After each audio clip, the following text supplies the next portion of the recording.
Welcome back to Miles Reads. I'm Miles. Today we'll be exploring the dangerous elements, subtitled Criminal Molecules and Classic Cases. This book tells the story of how humanity has harnessed poisonous chemical elements to change our lives, and in the process, has come to see the world in a new light. Let us start with a story most people know. A few years ago, the Disney movie Alice in Wonderland was a huge hit. It featured a fascinating character nicknamed the Mad Hatter. With his crooked top hat, he was eccentric and neurotic.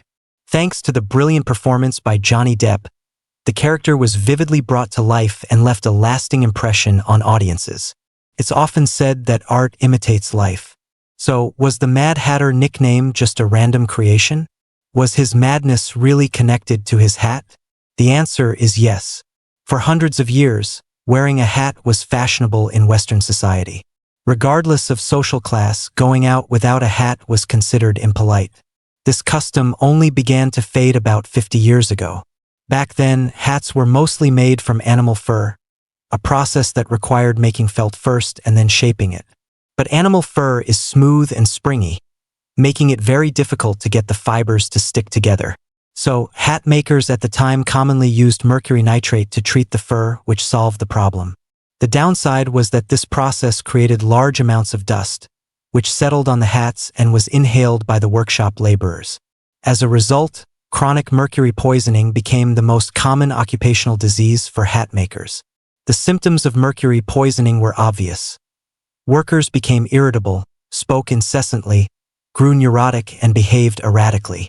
At its worst, an astonishing 40% of workers in the European hat-making industry suffered from mercury poisoning, making it a nearly universal occupational hazard at the time. The author of the original Alice's Adventures in Wonderland was Lewis Carroll. Was he aware of the plight of hat makers? Let us look at a timeline. In 1830, the technique for making felt hats was introduced to Carroll's home country of England. 2 years later, Carroll was born. 5 years after that, the symptoms of chronic mercury poisoning were so well known in England that mad as a hatter had become a popular saying. So, during Carroll's youth, the British hat industry was booming. It's entirely plausible that he encountered hat makers who had been driven mad by mercury poisoning and wrote them into his novel, giving them the nickname the Mad Hatter. This story about mercury shows us a few things. First, mercury is very useful. Its compound, mercury nitrate, spurred the growth of the hat-making industry. Second, mercury is highly toxic, and those with long-term exposure are easily poisoned. Third, although this piece of history is long past, the image of the Mad Hatter created by mercury poisoning remains alive in popular culture. Simply put, mercury's characteristics are useful, toxic, and influential. It is a quintessential poisonous element that remains an important industrial material today, and it continues to threaten human health. Many other elements share similar traits. Now, let's join the author and get to know these deadly elements, seeing how humanity has used them to better understand and shape the world. The author of this book, Dr. John Emsley, spent 20 years conducting chemical research and teaching at the University of London. He has published numerous best-selling popular science books and won the prestigious Royal Society Science Book Prize in 1995. This award is a major honor in the international book world, with celebrated works like Stephen Hawking's The Universe in a Nutshell and Jared Diamond's Guns, Germs, and Steel among its recipients. The book we're discussing today won the award even earlier than those two, which speaks to its value and significance. With that introduction, I will now focus on the stories of 3 toxic elements. First, mercury, the cause of Japan's Minamata disease incident. Second, arsenic, which can both treat leukemia and create poison gas. Third, lead, an indispensable element in modern industry. First up is mercury, the only metal that is liquid at room temperature. Humans have used mercury since ancient times, with records found in civilizations like China, India, and Egypt. German archaeologists found a 3,600-year-old sample of mercury in an ancient Egyptian tomb. But that's not the earliest evidence. In caves in France and Spain, there are 20,000-year-old murals that contain large amounts of cinnabar, whose main component is mercury sulfide. The ancient Romans were particularly fond of this pigment, even using it to paint walls. They also discovered that heating cinnabar produced liquid mercury, which had an even more important use: extracting gold. As a precious metal and currency, gold has symbolized wealth and status since antiquity. It is extremely malleable and can be made into various objects, serving as jewelry or tableware for the rich. And gold extraction has long depended on mercury. Because mercury can dissolve gold, people used it to separate gold from sand and rock, forming a gold-mercury amalgam. They would then heat the amalgam to evaporate the mercury, leaving behind pure gold. Today, we know this process pollutes the atmosphere with mercury vapor, but for thousands of years, this is how our ancestors did it. Gilding buttons also involved mercury. People used to mix gold and mercury in a 1:10 ratio to create a gold amalgam. Artisans would coat the button's surface with this alloy and then heat it. When the mercury evaporated, a thin layer of gold was left behind. With this method, 1 gram of gold could gild 500 buttons, and its low cost made it incredibly popular. However, workers in the gilding industry suffered terribly, becoming another group of victims of mercury poisoning. In 1830, a Frenchman named Louis Daguerre was trying to improve photography. He initially attempted to coat copper plates with silver iodide to create an image, but the results were always poor. One day, he placed an exposed plate in a cabinet, not noticing that there was a broken thermometer inside. When he opened the cabinet the next day, he was shocked to find the photo was unusually clear. After repeated experiments, he determined that mercury vapor from the broken thermometer had created this miracle. It was through the catalytic action of mercury that the famous daguerreotype, a milestone in the history of photography, was accidentally invented. Mercury has also excelled in the production of thermometers, ultraviolet lamps, batteries, and even explosives. It has been widely utilized by humans, with thousands of different applications developed. The author suggests that it is perhaps because mercury is so versatile, and its use inevitably leads to environmental contamination, that its toxicity has become such a massive problem. Mercury's toxicity is closely related to its form. Liquid mercury is the least toxic, while mercury vapor and its compounds are extremely dangerous. For example, just 200 milligrams of methylmercury is enough to kill a person. Long-term medical research has found that when mercury enters the body, it first accumulates in the liver, then travels to the kidneys, and is excreted through urine. This is why one of the early symptoms of mercury poisoning is increased urination. In the past, when medical science was less advanced, doctors didn't fully understand mercury's toxicity and even used mercuric chloride as a diuretic, which led to patients dying from kidney failure. Most frightening of all, mercury and all of its compounds can penetrate the human brain, causing permanent damage. For this reason, the consequences of environmental mercury contamination are devastating. Such a tragedy actually occurred in Japan. In the early 20th century, a Japanese businessman named Noguchi Jun built a chemical factory in the Minamata region.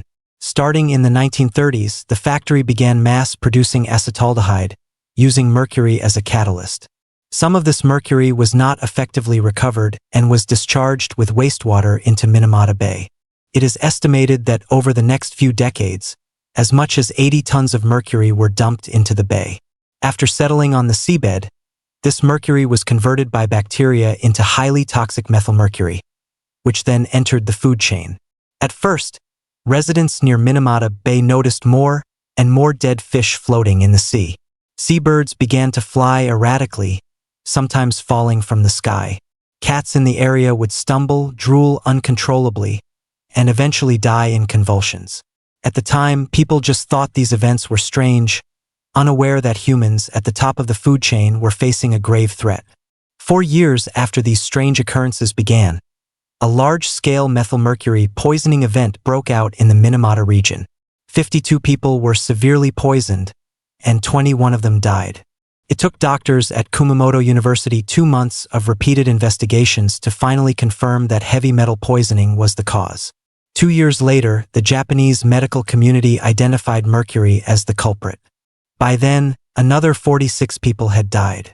In the aftermath of this major environmental disaster, the company involved refused to accept responsibility or pay compensation, and even obstructed the investigation. The compensation lawsuits dragged on for decades. As late as 2001, the Osaka High Court ordered the Japanese government to compensate victims from that era. This is the story of the world-renowned Minamata disease incident. From the story of humanity's relationship with mercury, we can see its immense value, that's its useful side. But the tragedy of Minamata Bay, which killed countless animals and took many human lives, shows its toxic side. Such tragedies were not the first, nor will they be the last. For example, although the chemical plant in Minamata has long since stopped producing acetaldehyde and its wastewater is now treated, the mercury that has already settled on the seabed has not disappeared and continues to slowly release methylmercury to this day. This poison can cause infertility, miscarriages, and stillbirths in women. Even infants who survive are often born with congenital deformities or brain damage. It was only after this disaster that humanity gained a deeper understanding of the problem of mercury pollution. Now that we've discussed mercury, let us talk about arsenic. Arsenic compounds have actually always been a part of our lives. For example, realgar, used in some traditional Asian festivals, is arsenic sulfide. A common poison featured in period dramas is arsenic trioxide, also known as white arsenic. Arsenic also has a long history in medicine. In the 12th century, Europeans tried using arsenic to treat malaria. Over the next several hundred years, arsenic compounds were also used to combat asthma, tuberculosis, arthritis, and venereal diseases. Of course, from a modern medical perspective, these treatments were not effective.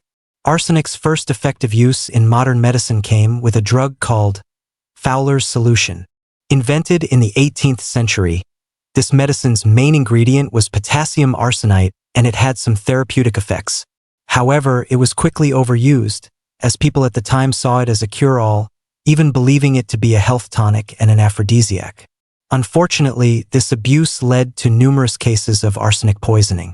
The great naturalist Charles Darwin took Fowler's solution for a long time, and the neurological disorders he suffered from in his later years were likely related to arsenic poisoning. Given this unsavory history, it might seem that arsenic is only good for being a poison. However, things changed in the hands of the German chemist Paul Ehrlich. In the early 20th century, Ehrlich was searching for a drug to treat sleeping sickness. He envisioned an ideal drug he called a magic bullet, something that could precisely kill pathogens inside the body without harming the person at all. Ehrlich numbered every compound he created and tested them one by one. The process was tedious and monotonous. After hundreds of failed experiments, Ehrlich was nearly in despair, even beginning to doubt if his magic bullet could ever exist. But fortunately, when he reached compound number 606, a miracle finally happened. Ehrlich used this compound to treat rabbits infected with syphilis and was amazed to find that they were cured. This drug was later officially named Salvarsan, but it is better known as 606. The success of 606 proved that the magic bullet type of drug that scientists had imagined was real, giving humanity its first weapon against a specific microorganism. More importantly, its discovery inspired Alexander Fleming, indirectly contributing to the discovery of penicillin. Ehrlich won a Nobel Prize for 606, and this inspiring story naturally caught the attention of popular culture. The 1940 Hollywood film Drive Ehrlich's Magic Bullet was based on this true story. Over the following 3 decades, as many as 8,000 arsenic-containing compounds were synthesized and tested, but only a few were suitable for clinical use. In more recent decades, arsenic compounds have been shown to be remarkably effective against leukemia. Besides being a medicine, arsenic is also an essential trace element for the human body, playing a role in biological development. In one experiment, chickens fed a diet free of arsenic failed to grow properly. But the amount of arsenic the human body needs is minuscule. Anything more than a tiny amount becomes toxic. If a large amount of arsenic is ingested in a short period, it will cause violent vomiting within 15 minutes to a few hours. In theory, vomiting helps the body expel toxins, but the trouble is that by the time vomiting occurs, it usually means the arsenic has already been absorbed by the body. Thus, after extreme suffering, victims of acute arsenic poisoning rarely survive. What's more troubling for doctors is that the symptoms of chronic arsenic poisoning are often not obvious, making it difficult to detect early and easy to confuse with other illnesses. This is why, in medieval European aristocratic families, heirs often used arsenic to poison their elders to seize vast fortunes. This earned arsenic the ironic nickname inheritance powder. Fortunately, with advances in chemistry and medicine, doctors can now quickly detect arsenic in the human body, and this perfect poison has gradually faded from the historical stage. Arsenic has also played a significant role in human warfare. More than 1,300 years ago, the Byzantine Empire used arsenic sulfide and potassium nitrate as an accelerant to invent a weapon called Greek fire. This liquid mixture would burst into flames upon contact with a target and was extremely difficult to extinguish. The Byzantine military mounted pipes on the bows of their ships to spray the liquid directly onto enemy vessels. One can only imagine how formidable it was to possess such a black-tech weapon in that era. Greek fire played a major role in allowing the Byzantine Empire to maintain its rule for over 1,000 years. It was also the inspiration for the wildfire in the hit TV series Game of Thrones. After that, arsenic remained off the battlefield for a long time, only to reappear during World War I in a much more terrifying form.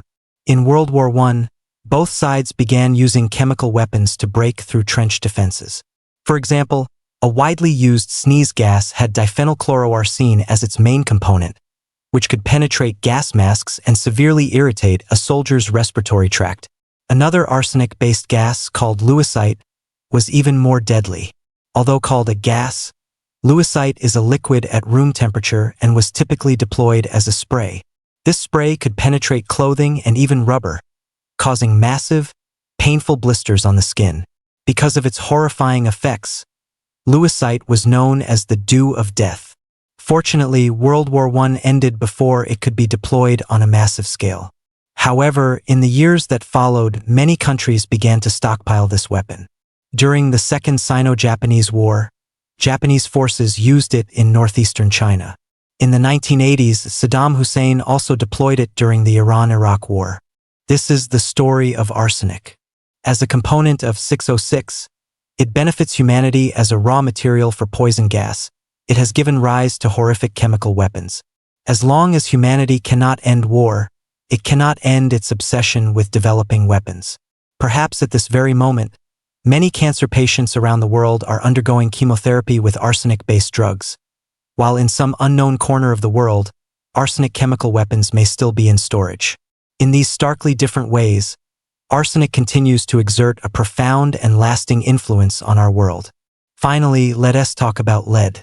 Lead is a common metal in our lives, used in things like the shot put. However, the outer shell of a shot put is cast iron. The lead is cleverly hidden inside and poses no risk to the athlete's health.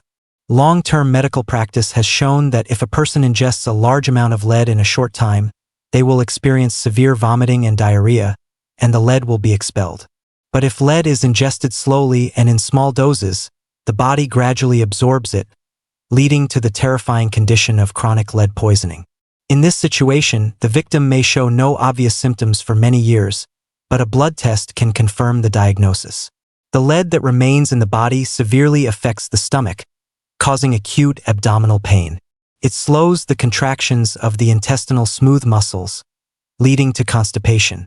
It also affects muscles and nerves, causing weakness and numbness in the limbs. Even more frightening, lead attacks three critical systems in the human body: the hematopoietic blood-forming system, the urinary system, and the nervous system. The effect on the brain is especially severe. Lead can make cerebral blood vessels fragile and leaky, eventually causing cerebral edema or swelling of the brain. If this happens to a child, it can lead to permanent intellectual disability. Humanity only recognized these dangers of lead very late in its history, and yet we have been using lead for thousands of years. As early as 2000 BC, the Phoenicians began mining lead in Spain. But large-scale lead mining began with the ancient Greeks, who discovered silver mines in the Laurion region. Lead ore was a byproduct and was mined along with the silver. After the Greeks, the Romans became even more obsessed with using lead. They returned to the depleted silver mines and continued to extract lead for hundreds of years. The Romans built a breathtaking water supply and drainage system. Even today, you can still see remnants of their aqueducts on the streets of Rome, some of which are still in use. These aqueducts were lined with a layer of lead for waterproofing. The water pipes in the city of Rome at the time were made entirely of lead. Not only that, but the vessels Romans used to drink water at home were also often cast from lead. Besides drinking water, the Romans also consumed lead through their food. They had a very popular sweet seasoning called sapa, which was made by boiling soured wine in a lead pot to concentrate it. The famous Roman author Pliny the Elder wrote enthusiastically in his works, "To make the best sapa, you must prepare it in a lead pot, for only then will its taste be the sweetest." Later, with advances in chemistry, people learned that the main sweetening ingredient in the sapa that the Romans raved about was actually lead acetate. Its crystals, in both appearance and taste, are very similar to sucrose, which is why it was also called sugar of lead. Chillingly, it is also a highly toxic substance. Historians found that in a widely circulated Roman cookbook, 85 out of 450 recipes called for this poisonous seasoning, showing just how popular sapa was. The Romans also used sapa to preserve wine, but they noticed that while wine with sapa tasted good, it caused headaches, insomnia, infertility, and miscarriages. We now know these are all classic symptoms of lead poisoning. Prostitutes in ancient Rome also consumed large amounts of sapa because, in addition to causing infertility and miscarriages, it also made their skin paler, which was considered more attractive. In reality, this beautiful pale complexion was nothing more than anemia caused by lead poisoning. Looking back at the history of the Roman Empire, the birth rate among the ruling class was so low that it baffled later historians. It wasn't until humanity truly understood the dangers of lead that the answer to this mystery was finally found. In our modern world, the element lead is still everywhere. In recent history, the amount of lead mined and used by humans has reached levels unimaginable to our ancestors. For example, the anti-rust coating on car chassis, tires, and storage batteries all contain large amounts of lead. For a long time, to prevent engine knocking during gasoline combustion, people added tetraethyl lead to gasoline, creating what was commonly known as leaded gasoline. Outside of the auto industry, lead is found everywhere. In welding, glass manufacturing, ammunition production, sports equipment, and PVC production. There is no denying that lead is a vital raw material for modern industry. But we can still quote the inscription on the lead casket in Shakespeare's The Merchant of Venice to describe the price. "Who chooseth me must give and hazard all he hath." And that is the story of lead. It can be used to make cars, bullets, glass, and batteries, that is its useful side. But it also causes insomnia, anemia, miscarriages, and infertility, that is its toxic side. To this day, lead bullets are still widely used in warfare. Spent bullets that land in the wild can enter the food chain. Many areas have already banned the use of lead fishing sinkers because lost sinkers can be ingested by waterfowl, leading to their death and contamination of the food chain. We now know clearly that polluting the environment doesn't just affect animals, it will ultimately come back to harm us. The true depth of lead's impact on the world is something we may still not fully comprehend today. That brings us to the end of our summary of the book's main points. We have explored the stories of 3 deadly elements from 3 perspectives: their usefulness, toxicity, and influence. We looked at mercury, which caused Japan's Minamata disease, arsenic, which can both treat leukemia and create poison gas, and lead, an essential component of modern industry. Through this book, we can see that in the process of utilizing elements like mercury, arsenic, and lead, humanity has polluted the environment and harmed its own health. Does this prove that humans were ignorant? Not necessarily. Our ancestors, driven by infinite curiosity, constantly sought to understand and change the world, with the goal of making life better. And in fact, they succeeded. Understanding the world is an incremental process, and suffering the harmful effects of toxic elements was perhaps an unavoidable part of that journey. In fact, the curiosity that drives us today to understand the toxicity of these elements is no different from the curiosity that led our ancestors to discover their value. The efforts we make today to prevent environmental pollution are, like the Romans' construction of a water system with lead pipes, groundbreaking for our era and equally monumental undertakings. Though centuries apart, we can feel the same courage and ingenuity. Modern society's knowledge of chemistry originated from the alchemy that was popular in the Middle Ages. After being refined by science, alchemy eventually evolved into the discipline of chemistry. Guided by chemistry, we have become better at using the resources nature has given us, and we have also come to a much deeper understanding of the immense harm that natural substances can cause. Only then could we find ways to avoid these dangers. Although from the perspective of modern chemistry, eating lead acetate as sugar is incredibly foolish and dangerous, it is not something to be ashamed of. In the evolution from alchemy to chemistry, we see that from the soil of ignorance, a tree of reason ultimately grew. And all of this bears witness to humanity's relentless exploration and effort. That's all for this episode. Congratulations, you've just finished another book.